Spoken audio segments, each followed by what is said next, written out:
Welcome back. You're tuned into Community Roundup. March marks the Awareness Month for National Kidney Disease. With 1 in every 9 adults in the U.S. diagnosed with kidney problems, it is a silent and life-threatening disease.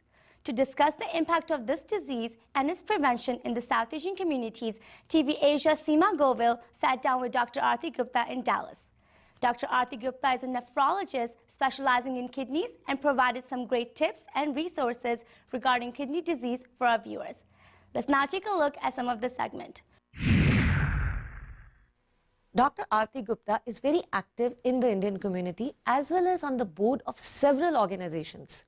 Today she's here on behalf of Dallas chapter of National Kidney Foundation and American Nephrologist of Indian origin and Dallas Nephrology Associates to discuss issues related to kidney diseases. So Dr. Arti Gupta, my first question is very basic. What is the function of kidneys? So summarizing the very complex function of the kidneys in simple terms, see, all day long we are busy doing activities, right? So there's a lot of metabolic activity happening in the body. A lot of waste product gets generated. That has to be eliminated. Also, we drink a lot of fluids, and they have to be excreted out of the body. So the kidneys essentially act as our filters. They eliminate waste products and as well as get rid of the extra fluid from the body, maintaining a healthy balance for a healthy living. What really causes kidney diseases, and what happens when kidneys are not functioning properly? The kidneys can be affected in a lot of different ways. The top 2 diseases that affect the kidneys are diabetes and hypertension. But kidneys can be affected by disease processes which could be genetic, could be congenital malformation of the kidney. Like sometimes people are born with one kidney or a malposition, malformed kidney like the horseshoe kidney.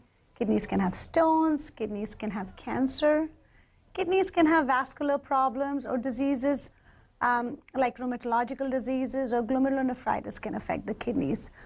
A lot of complicated diseases, but I think the general population needs to understand that the top 2 killers of the kidneys are diabetes and high blood pressure. And those are the ones that lead to need for dialysis and transplant most often. How do we prevent kidney stones? So, Seema, kidney stones can be of multiple kinds. The most common ones are calcium oxalate stones. There are uric acid stones, lots of different kinds of stones. But the specific treatment for each stone will be different, and dietary modification for each kind of stone will be different. Medicines and dietary modification will depend on the kind of stones you have. So in some people, especially, like if they have oxalate-based stones, which is very common in the Punjabi community, we'll be telling them not to eat too much of spinach and mustards and mustard greens and tomatoes, because those are rich in oxalates. Whereas there will be some other people with uric acid stones, and we tell them not to eat too much of red meats and livers and stuff like that. So, and we can give them different medicines to control that too. So give us a little bit information of kidney dialysis and transplant. So once the kidney function falls below a critical number that's required for healthy living, you need to give some kind of renal replacement therapy. Dialysis is one of the options, and transplant is the other more desirable option. Let's talk about dialysis first.